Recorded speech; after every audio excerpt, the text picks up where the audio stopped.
BBC Nepali सेवाको साँझ पखबाट शरद केसीको नमस्कार।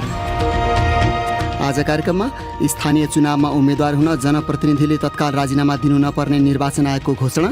सो विषयमा अदालतबाट अन्तिम निर्णय भएपछि सोही बमोजिम कार्यान्वयन हुने हुँदा यस विषयमा थप केही गरिरहनु पर्ने देखिँदैन।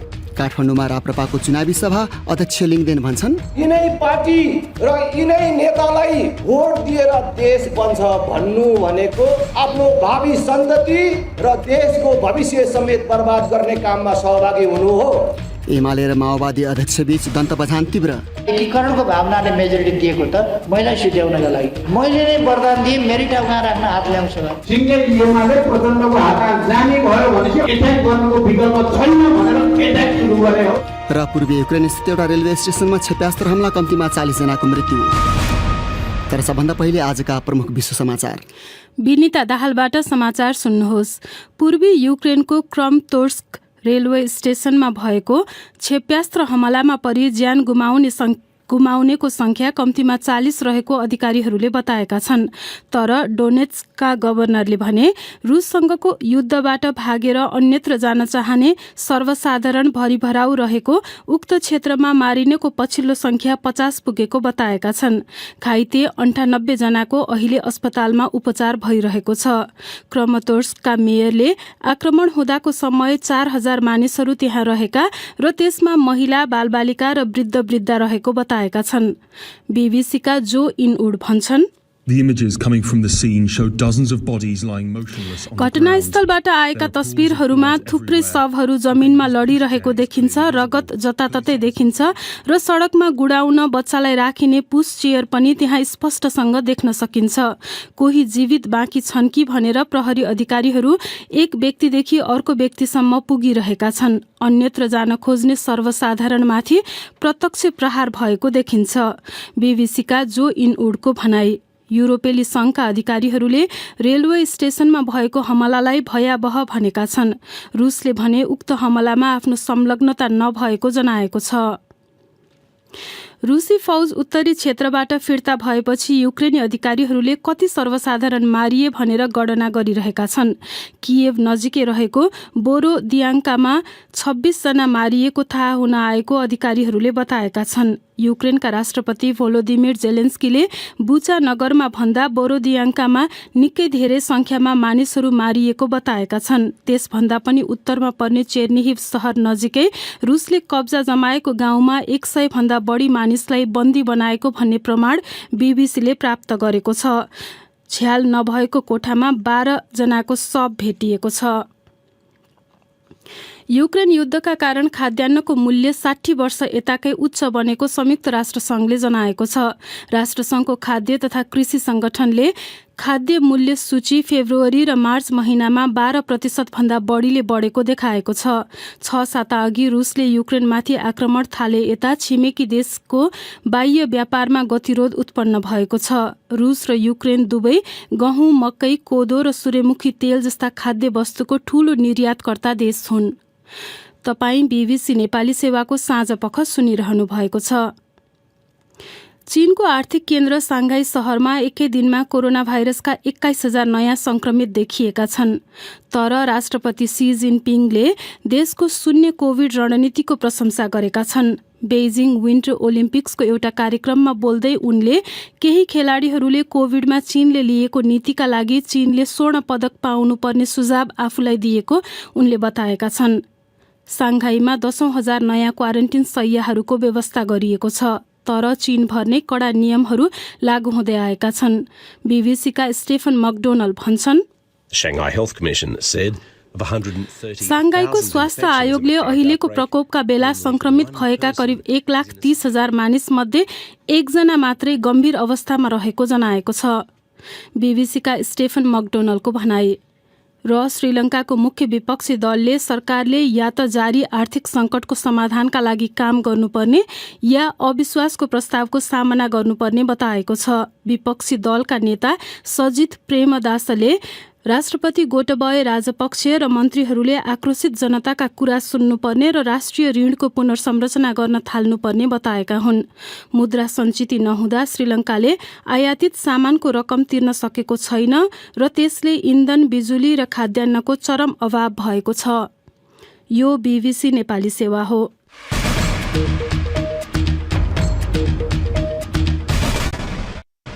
साँझपखमा तपाईलाई स्वागत छ। निर्वाचन आयोगले स्थानीय चुनावमा उम्मेद्वार हुन बहालवाला जनप्रतिनिधिले राजीनामा दिनुपर्ने व्यवस्था तत्काल लागू नहुने जनाएको छ। आजबाट आचार संहिता लागू भएको घोषणा गर्ने क्रममा आयोगले सर्वोच्च अदालतमा त्यसबारे रिट निवेदन दर्ता भएको भन्दै अदालतको निर्णयअनुसार नै हुने जनाएको हो। प्रस्तुत छ एक रिपोर्ट। नेकपा एमाले लगायतका कतिपय दलहरूले आचार संहिताको उक्त व्यवस्थाको आलोचना गरेका थिए, तर आयोगका प्रवक्ता शालिग्राम शर्मा पौडेलले आज भने स्थानीय तहका निर्वाचित वा मनोनित पदाधिकारीले निर्वाचनमा उम्मेद्वारको मनोनयन दर्ता गर्नु अगावै बहाल रहेको पदबाट राजीनामा गर्नुपर्छ भन्ने प्रावधानको सन्दर्भमा सम्मानित सर्वोच्च अदालतमा रिट निवेदन परि विचाराधीन रहेकोले सो विषयमा अदालतबाट अन्तिम निर्णय भएपछि सोही बमोजिम कार्यान्वयन हुने हुँदा यस विषयमा थप केही गरिरहनु पर्ने देखिँदैन। आयोगले आजबाट आचार संहिता लागू हुने घोषणा गरेको छ। प्रवक्ता पौडेल आचार संहिताको पूर्ण पालना बिना विश्वसनीय निर्वाचन हुन सक्दैन भन्ने तथ्यलाई आत्मसात गरी स्वच्छ, स्वतन्त्र, निष्पक्ष, विश्वसनीय र मितव्ययी निर्वाचनको सङ्कल्प पूरा गर्न सबैको सहयोग रहने कुरामा आयोग विश्वस्त छ। आचार संहिताका कतिपय व्यवस्थाप्रति दलहरूको विमति छ, तर आयोगमा दर्ता भएका सबै दलले त्यसको पूर्ण पालना गर्ने लिखित प्रतिबद्धता जनाइसकेका छन्। चुनाव जति जति नजिकिँदैछ दलहरूका चुनाव लक्षित गतिविधि तीव्र भएका छन्। प्रतिनिधि सभाको एउटा सानो तर अधिकांश दलभन्दा फरक राजनीतिक लक्ष्य लिएको राष्ट्रिय प्रजातन्त्र पार्टी राप्रपाले आज काठमाडौँमा चुनावी सभाको आयोजना गर्यो। उक्त पार्टीको अध्यक्षमा पराजित भएपछि राप्रपा नेपाल बनाएका कमल थापाले भने नेकपा एमालेको चुनाव चिन्हबाट चुनाव लड्न आफ्नो दल तयार भएको बताएका छन्। एक रिपोर्ट। काठमाडौँको खुला मञ्चमा आयोजित सभामा राप्रपाका अध्यक्ष राजेन्द्र लिङदेनले ठूला दलहरूबाट आशा नगर्न मतदाताहरूलाई अपिल गरे। अहिले नै नेतृत्व गरिराखेका पार्टीहरूलाई भोट दिएर यो देश बन्छ भन्नु साँडेको टाङमुनि बाल्टी थापेर दुधको आशा गर्ने जस्तो त्यो पार्टीहरू त्यस्तै बाँझो भइसके। उनको दल राप्रपा राज संस्था र हिन्दू राष्ट्रको पक्ष अनि संघीयताको विपक्षमा छ। अध्यक्ष लिङदेनले ठूला दलहरूले देशको दशकौं समय खेर फालेको आरोप लगाए र राप्रपा विकल्पको रूपमा आएको दाबी गर्दै भने अब कांग्रेस एमाले माओवादीलाई कति हेरेपछि यो देश बन्छ होला त? तिनका नेताहरूलाई कतिचोटि प्रधानमन्त्री र कति वर्ष म्याद थपिदियो भने यो देश बन्छ होला त? यिनै पार्टी र यिनै नेतालाई भोट दिएर देश बन्छ भन्नु भनेको आफू बिग्रिनु मात्रै होइन, आफ्नो भावी सन्तति र देशको भविष्य समेत बर्बाद गर्ने काममा सहभागी हुनु हो। लिङदेनसँग अध्यक्षमा पराजित भएपछि राप्रपा त्यागेर राप्रपा नेपालको अध्यक्ष बन्न पुगेका कमल थापाले आज पार्टी घोषणापत्र सार्वजनिक गरेका छन्। राज संस्था पुनर्स्थापनाको लक्ष्य त्यागेका उनले चुनावमा एमालेसँग गठबन्धनको निम्ति वार्ता भइरहेको बताउँदै भने कानुनी रूपमा, राजनीतिक रूपमा र व्यवहारिक रूपमा सम्भव हुन गयो भने हामी आगामी स्थानीय चुनावमा नेकपा एमालेकै चुनाव चिन्ह सूर्य लिएर उठ्न सक्ने सम्भावनाका बारेमा समेत जानकारी गराउन चाहन्छु। साना दलपछि चर्चा प्रमुख वाम दलको। नेकपा विभाजनपछि 3 अलग अलग पार्टीको नेतृत्वमा पुगेका नेताहरू पछिल्ला दिनहरूमा एकअर्का विरुद्ध निकै कडा रूपमा प्रस्तुत भइरहेका छन्। नेकपा एमालेका अध्यक्ष केपी शर्मा ओलीले आज एउटा कार्यक्रममा भने प्रचण्डहरूलाई पार्टीभित्र मेजोरिटी दिए, एकताको भावनाले, एकीकरणको भावनाले मेजोरिटी दिएको त मैलाई सिध्याउनका लागि कस्ता भस्मा छु। मैले नै वरदान दिएँ मेरै ठाउँ कहाँ राख्न हात ल्याउँछ अनि प्रचण्डको 54 सिट आउने हो यो देशमा, 4वटा सिट आउँदैन भनेर हामीसँग मिल्या होइन। माधव नेपाल 22-23 सिट ल्याउने हुती भएको मान्छे हो उनको नेतृत्वमा, अब 3 सिट ल्याएर देखाउनु। माओवादी केन्द्रका अध्यक्ष प्रचण्ड पनि आज अलग्गै एउटा कार्यक्रममा ओली विरुद्ध प्रस्तुत भए। ओलीसँगै आफू पनि अध्यक्ष रहेको तत्कालीन नेकपा छँदाको एउटा प्रसङ्ग सुनाउँदै उनले भने अत्यधिक बहुमतले प्रचण्डको प्रस्ताव पारित गर्ने अनि प्रचण्डकै पछि लाग्नुपर्छ भनेर एमालेका पनि हिँड्न थालेपछि केपी गुट 5-7 जना छन्। मेन अहिले अब नाम भन्नु पर्ने तपाईँलाई थाहा छ। सिंगै एमाले प्रचण्डको हातमा जाने भयो भनेपछि अब प्रचण्डमाथि एट्याक गर्नुको विकल्प छैन भनेर एट्याक सुरु गरे हो। फरक कार्यक्रममा नेकपा एकीकृत समाजवादीका अध्यक्ष माधव कुमार नेपालले पनि सत्तापक्षीय गठबन्धनबाट ओली अत्तालिएको भन्दै उनीमाथि तथानाम बोलिरहेको आरोप लगाए। ओलीलाई विस्थापित गर्दै प्रचण्ड र नेपाल नेपाली कांग्रेससँग सत्ता साझेदारीमा छन्। उनीहरूको गठबन्धन सरकारले हिजो गरेका दर्जनौं नियुक्ति र निर्णयहरू चर्को आलोचनामा परेका छन्। 20वटा देशमा राजदूत सिफारिस गर्दा एकीकृत समाजवादीका अध्यक्ष माधव नेपाल र नेकपा माओवादी केन्द्रकी नेत्री ऊर्जा मन्त्री पम्फा भूषालका आफन्त अनि एकीकृत समाजवादीकै अर्का नेता झलनाथ खनालका पूर्व सल्लाहकार मिलन तुलाधरलाई राजदूतमा सिफारिस गरिएको भन्दै आलोचना भएको छ। यसअघिकै नियुक्तिका बेला विवादमा तानिएकी शर्मिला पराजुलीको सिफारिसको पनि सामाजिक सञ्जालमा आलोचना भएको छ र नियुक्तिको मापदण्डबारे प्रश्नहरू उठाइएका छन्। पारदर्शिताको वकालत गर्ने र भ्रष्टाचार सम्बन्धी खबरदारी गर्ने निकाय ट्रान्सपेरेन्सी इन्टरनेसनल नेपालका पूर्व अध्यक्ष वरिष्ठ अधिवक्ता श्रीहरि अर्यालले सरकारका पछिल्ला गतिविधिहरूबारे बीबीसीसँग भने, जो राजदूत नियुक्ति गरे तिनको योग्यता के हो, तिनीहरूको नेताहरूसितको नस्तर अर्थात् सम्बन्ध कस्तो छ, तिनै मान्छेलाई किन नियुक्ति गर्नु पर्यो र अरूलाई गर्नु नपर्ने कारण के हो, त्यसका आधार कारण जनताले थाहा पाउने गरी पारदर्शी रूपमा सरकारले प्रस्तुतिहरू दिन सक्नुपर्छ। होइन भने त कसरी लोकतन्त्र भयो, कसरी खुला समाज भयो, यी मान्छेहरू जति नियुक्ति भएका कसैले कुनै मलाई लाग्छ एउटा जतिको आर्टिकल पनि कहिले कतै लेखेको छन् कि छैनन् त्यो कुरा चाहिँ तपाईँको भन्नुपर्ने कुरा छ। सबैलाई नभनिदिन, अधिकांश जनताले प्रश्न गर्छ। प्रश्न के गर्छ भने यिनलाई नियुक्ति दिनुको आधार कारण के भन्दाखेरि जसरी अहिले सार्वजनिक समाचारहरूमा आइरहेको छ कि नाता गोता भएकै कारणबाट कि तिनको नाता गोताले देशको प्रतिनिधित्व गरेर देशको कूटनीति सफल हुन सक्छ, यो प्रश्न सबभन्दा ठुलो र महत्त्वपूर्ण कुरा हो। त्यसकारणले देशको यस्तो भौगोलिक रूपमा जटिल अवस्थामा रहेको देशको कूटनीति सञ्चालन गरेर नियुक्तिहरू जाने राजदूतहरूले त्यहाँ गएर के प्रभाव पार्छन् र तिनीलाई त्यहाँ प्रभाव पार्न सक्ने यिनको क्षमता के छ भन्ने कुराको परीक्षण हुनुपर्छ। हरेक सरकारले गर्ने नियुक्तिमा यस्तो खालको प्रश्न उठ्ने अवस्था चाहिँ किन आउँछ जस्तो लाग्छ यहाँलाई? लोकतन्त्रमा पारदर्शिताको जुन सिद्धान्त हुन्छ, जनताप्रतिको जवाबदेहीताको कुरा हुन्छ, त्यसतर्फ नेताहरूको कुनै पनि दृष्टिकोण ध्यान छँदै छैन।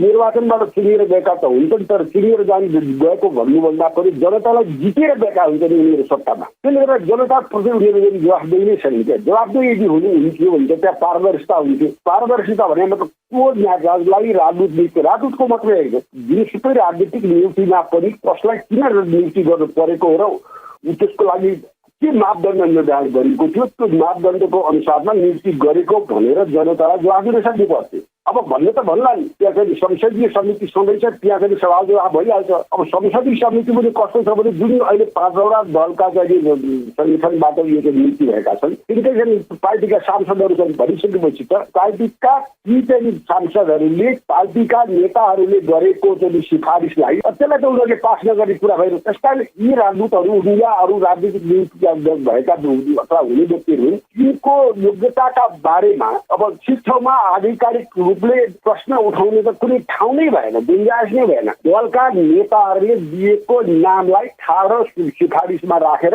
अनि नियुक्ति गर्ने जब व्यवस्था हुन्छ र यस किसिमबाट जान्छ भने यसले नेपालको सफल बनाउँदैन, देशको इज्जत प्रतिष्ठालाई चाहिँ के पनि यसले मद्दत गर्न सक्दैन। यसको दीर्घकालीन प्रभाव चाहिँ के हुन्छ जस्तो लाग्छ? दीर्घकालीन प्रभाव किन पर्छ भन्नुहुन्छ भने राजनीतिक रूपमा, भौगोलिक रूपमा, जियो पोलिटिकल भनौँ न, यति अप्ठ्यारो अवस्थामा भएको जुन देश छ त्यो देशको कूटनीतिको प्रतिनिधित्व तिनले कुन हैसियतले, कुन क्षमताले, कति इमान्दारीपूर्वक गर्न सक्छन्, त्यो गर्न राम्रोसँग गर्न सक्ने मानिसहरूको भए त त्यसले एउटा भरफेक गर्छ। होइन भने चाहिँ जागिरका लागि जागिर बाहेक अर्को हुन सक्दैन। अनि त्यसले गर्दा यो जसरी नियुक्ति गर्न पाउने अवस्था किन पनि भयो, जसरी भए पनि सत्तामा जानु परेछ, जसरी भने आफू र आफ्ना मानिसलाई चाहिँ के छ भनेदेखि नियुक्ति दिनुपर्ने, उनीहरूलाई फाइदा दिलाउनु पर्ने, त्यति उद्देश्यले मात्रै नेताहरूले चाहिँ के छ आफ्नो राजनीति गरिरहेको यो कुरा हामीले देखिरहेका छौँ। अब यसरी राजनीति गर्दा जनताले त के भन्ने हो, कुन ठाउँमा गएर यसलाई विरोध गर्ने, कुन ठाउँमा गएर कराउने, यो कुरा गएर ती नेताहरूको काममा ठोकिँदैन। समस्या यो हो। त्यसकारणले जिम्मेवार सरकार नै नेपालमा भएर यो सरकार पनि भनिदिनु, यो सरकार त्यो सरकार भनिदिनु, नेपालमा सरकार सत्तामा जाने बाटो यसैका लागि गरेको हुन्छ। यसले कुनै नेपाली जनतालाई नेपालको हितका लागि यसले काम गर्दैन। यो अवस्था चाहिँ कसरी आयो? जिम्मेवारीलाई बोध नगरेर राष्ट्रको स्वार्थलाई दृष्टिगत नगरिकन गरिने, खालि भागभन्दा मिलाउनका लागि मात्रै गरिने जुन चाहिँ प्रचलन अभ्यास भएर आइरहेको छ, त्यसैको मुख्य हो। देशमा संसद चल्न सक्दैन, देशमा चाहिँ संसदीय सुनवाईको कुनै अर्थ र महत्त्व छैन भन्नुको तात्पर्य सत्तामा बस्नेहरू गैर जिम्मेवार भएका कारणबाट सबै कुरा भइरहेको छ। सत्तामा बस्नेहरूले आफ्नो सत्ता टिकाउनलाई जे कुरामा पनि सम्झौता गर्न तयार भएका हुन्। यो अल्पकालिक कुरा त भयो, तर देशको दीर्घकालिक हितका लागि यो कुनै हालत नै हुन सक्दैन। यसले अन्ततः मुलुकको हित गर्न सक्दैन, मुलुकको चाहिँ विदेशीहरूसितको सम्बन्धलाई सुदृढ बनाएर लाग्न सक्दैन। उनी थिए वरिष्ठ अधिवक्ता श्रीहरि अर्याल, हाम्रा साथी अशोक धालसँग कुरा गर्दै। अब पालो श्रोता प्रतिक्रियाको प्रस्तुत गर्दैछन् साथीहरू सृजना श्रेष्ठ र स्वेच्छा राउत। हिजो आज तरकारी, खाद्यान्न र खाने तेलको मूल्य असाध्यै बढेको सम्बन्धित बजारका तथ्याङ्कहरूले देखाएका छन्। तपाईको अनुभव के छ? दैनिक प्रयोगमा आउने यस्ता अत्यावश्यक वस्तुको मूल्य नियन्त्रणमा राख्न कसले के गर्नु पर्ला भनेर सामाजिक सञ्जाल फेसबुक र ट्विटरमा राखेको प्रश्नमा हामीलाई थुप्रै प्रतिक्रिया प्राप्त भएका छन्। तीमध्ये केहीलाई हामी यहाँ प्रस्तुत गर्दैछौँ। केशव सिटौलाले लेखेका छन्, खाने तेल, तरकारी, चामल लगायत सम्पूर्ण दैनिक उपभोग्य वस्तु कृत्रिम माध्यमबाट अत्याधिक बढाइएको छ। सम्बन्धित निकाय जाँचको बहाना बनाउने मात्र काम गर्छन्। खोइ कसले गुहार्ने अनुगमनका लागि उनीहरूलाई। चित्र बुढाको धारणा छ, 77वटै जिल्लामा सरकारले कृषि भण्डार खोलोस् र हरेक ठाउँमा उत्पादन भएका खाद्य वस्तुको उचित मूल्य तोक्ने प्रबन्ध मिलाओस्। उत्पादन भएको खाद्यान्न देशको जुन कुनामा कमी छ त्यहाँ खपत व्यवस्थापन गरोस्, ताकि उत्पादन भएको खाद्य वस्तु खेर फाल्न नपरोस्। चित्रराज खनालले लेखेका छन्, मूल्य नियन्त्रण गर्न सकिने एक मात्र उपाय भनेको प्रत्येक घर परिवारमा तरकारी तथा अन्य खाद्य बालीको उत्पादन बढाउनु हो। साथै सरकारबाट पनि कृषि पेशामा विशेष अनुदान र राहत दिन सकेमा नेपाल तरकारी तथा खाद्यान्नमा आत्मनिर्भर बन्न सक्छ। धनबहादुर साउदको धारणा छ, यसले समस्या त गरिब समुदायलाई मात्र पारेको हो। धनी र हुने खानेहरूलाई त जेनतेन चलेकै छ। महँगो भए नि गुणस्तर वस्तुहरूको प्रयोग गरिरहेकै छन्। गरिब जनताहरूको दुःख कसले महसुस गर्छ र कसले किन मूल्य नियन्त्रण गर्नु पर्यो? ललित आरसीले बुदागत रूपमा आफ्नो धारणा राखेका छन्। सरकारले अनुगमन तीव्र बनाउनु पर्छ। सरकारले वास्तविक उत्पादन लागत, खुद्रा मूल्य र होलसेल मूल्य तोक्नुपर्छ। स्वदेशी उत्पादन र उद्योगलाई उत्पादन गर्ने क्षमता बढाउन प्रोत्साहन गर्नुपर्छ। अनि सरकारले स्वदेशमा उत्पादन हुने वस्तुको वास्तविक तथ्याङ्क लागत मूल्य, बजार मूल्य निर्धारण गरी कालोबजारी गर्नेलाई कारबाही गर्नुपर्छ। सुशीला सिलवालले लेखेकी छन्, मूल्य बढेको बजार अनुगमन गर्ने सम्बन्धित निकायलाई चासो भएको देखिँदैन। किनेर खाने ग्राहकलाई जति महँगो भए पनि भान्सा चलाएर पेट भर्नुपर्ने बाध्यता छँदैछ। भानु साउदको धारणा छ, स्वदेशी उत्पादनलाई बढावा दिने, आधुनिक कृषिको क्षेत्रमा बिना ब्याज दरमा कृषकलाई अनुदान उपलब्ध गराई स्वदेशी उत्पादन अभिवृद्धि गर्ने र बजारीकरणमा विशेष ध्यान दिने गर्नुपर्छ।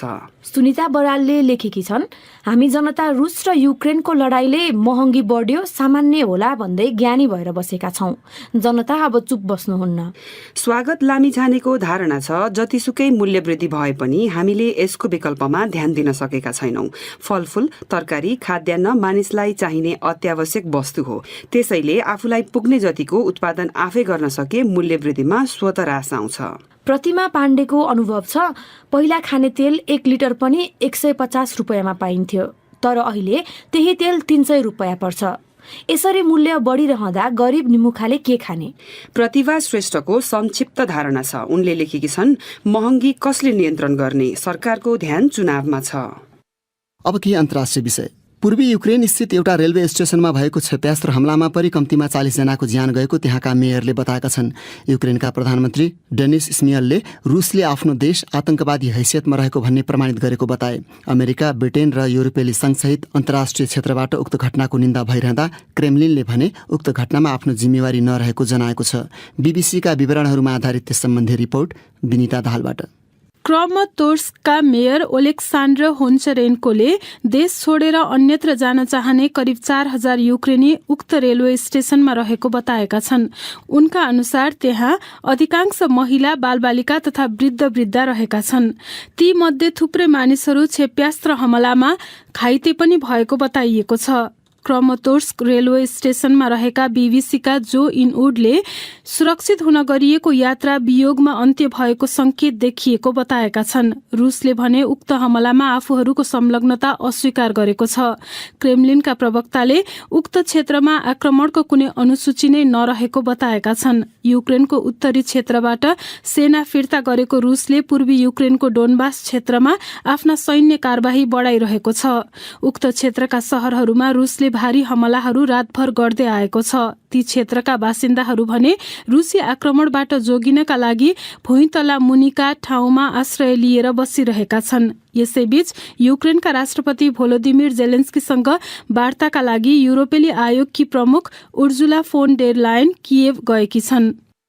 अब लागौं पाकिस्तान, जहाँको सर्वोच्च अदालतले प्रधानमन्त्री इमरान खान विरुद्धको अविश्वासको प्रस्तावमाथिको मतदान रोक्ने कदम गैर संवैधानिक ठहर गरेपछि यो सप्ताहान्तमा उनी पदच्युत हुने सम्भावना देखिएको छ।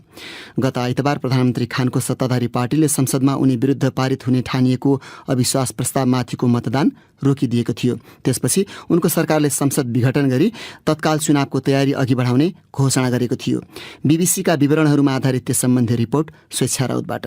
आक्रोशित प्रतिपक्षी दलका नेताहरू संसदमा मतदान रोक्ने निर्णय कानून विपरीत भएको भन्दै सर्वोच्च अदालत पुगेका थिए। अदालतले हिजो अबेर गरेको फैसलामा उनी विरुद्ध ल्याइएको अविश्वास प्रस्तावमाथिको मतदान अघि बढाउनुपर्ने बताएको थियो। त्यस्तो फैसलाप्रति प्रतिक्रिया जनाउँदै प्रधानमन्त्री खानले राष्ट्र समक्ष मैले सधैँ पाकिस्तानको लागि लडेको छु र अन्तिम अवस्थासम्म लड्नेछु भन्न चाहन्छु भन्दै सामाजिक सञ्जालको एक वेबसाइट ट्विटरमा लेखेका छन्। निर्णयको खबरसँगै बिहिबार राति अदालत बाहिर जम्मा भएका दर्जनौं विपक्षी नेताहरूले हर्षोल्लास व्यक्त गरेका थिए। विपक्षी दलका नेता शहबाज शरीफले स्थानीय समाचार संस्थाहरूलाई अदालतले निश्चित रूपमा जनअपेक्षा पूरा गरेको बताए। तर खानका आक्रोशित समर्थकहरूले अमेरिका विरोधी नाराबाजी गरेका थिए। ती दुवै पक्षलाई दंगा प्रहरीले एक अर्काबाट अलग राखेका थिए।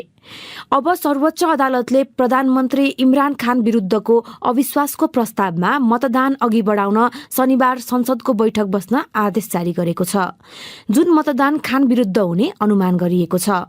खानले त्यस्तो परिणाम आउन नदिन के कस्ता विकल्पको प्रयोग गर्लान् भन्ने स्पष्ट छैन। यद्यपि उनी र उनका सांसदहरूले सामूहिक राजीनामा दिएर लज्जाजनक हारको अवस्था टार्न सक्ने बीबीसी उर्दूका संवाददाता अविद हुसेनले बताएका छन्। उनका अनुसार खान विरुद्ध आएको अदालतको सर्वसम्मत फैसलाबाट हौसिएको संगठित प्रतिपक्षीले यसलाई पाकिस्तानको प्रजातन्त्रको जित भएको घोषणा गरेका छन्। तर चर्चा अनुसार उनीहरूलाई देशको शक्तिशाली सेनाको मौन समर्थन प्राप्त छ। अब नेपालकै प्रसङ्गहरू। कोरोना भाइरस महामारीका कारण लगभग शून्यमै पुगेको विदेशी पर्यटकको आगमन चितवन सौराहामा केही समय यता बढ्न थालेको छ। व्यवसायीहरूका अनुसार युरोप र अमेरिकाबाट पनि पर्यटकहरू त्यहाँ पुग्न थालेका छन्। नारायणगढबाट हाम्रा संवाददाता ईश्वर जोशी भन्छन्, कोरोना भाइरसका कारण लामो समयदेखि असर परेको पर्यटन व्यवसायमा अब आशा पलाएको सौराका होटल व्यवसायी अन्जन पाण्डेले बताए। अहिले चाहिँ अलिअलि विदेशीहरूको आगमन देखिएको छ। अब अहिले चाहिँ युरोपियनहरू पनि आइरहेको छ, अमेरिकनहरू पनि आइरहेको छ। के हुन्छ कि भन्ने आश चाहिँ गरेको छौँ हामीले। कोरोना भाइरसका कारण पर्यटकहरू नआउँदा व्यवसाय नै बन्द गर्नुपर्ने हो कि भन्ने अवस्थामा पुगेको उनले बताए। कोरोना भाइरसको पहिलो, दोस्रो र तेस्रो लहरका कारण समस्यामा परेका चितवनका पर्यटन व्यवसायीहरू आन्तरिक पर्यटनको भरमा जेनतेन चलिरहेका थिए। चितवनमा न्यून संख्यामा भए पनि विदेशी पर्यटकहरू देखिनु सुखद पक्ष रहेको सौराका अर्का पर्यटन व्यवसायी सुमन घिमिरेले बताए। किनकि केही समय हामीसँग विदेशी पर्यटकको संख्या शून्य नै थियो, तर अहिले चाहिँ लाग्छ कि एउटा सुरुवातीका दिनहरूमा जसरी पर्यटकको संख्या चाहिँ सौरा क्षेत्रमा चाहिँ हुन्थ्यो ती हिसाबको संख्यामा चाहिँ देखिन थालेको छ। यो भनेको चाहिँ अब हामीले सबै सेवा सुविधाहरू पहिलाकै अवस्थामा ल्याउन सक्यौँ भने अब विदेशी पर्यटकहरू आउन थाले भन्ने संकेत चाहिँ हो। चितवनमा अहिले करिब 10% हाराहारीमा विदेशी पर्यटकहरू आएको उनले बताए। ईश्वर जोशी, बीबीसी, नारायणगढ। भारतमा मात्र निर्यात हुने पूर्वी तराईमा उत्पादित सीटीसी तयारी चिया सिङ्गापुर लगायत तेस्रो मुलुक निर्यात हुन थालेको छ। नजिकैको देश बङ्गलादेश अनि पाकिस्तानमा पनि पठाउने व्यवस्था भए चियाको अन्तर्राष्ट्रिय बजार विस्तार हुने व्यवसायीहरू बताउँछन्।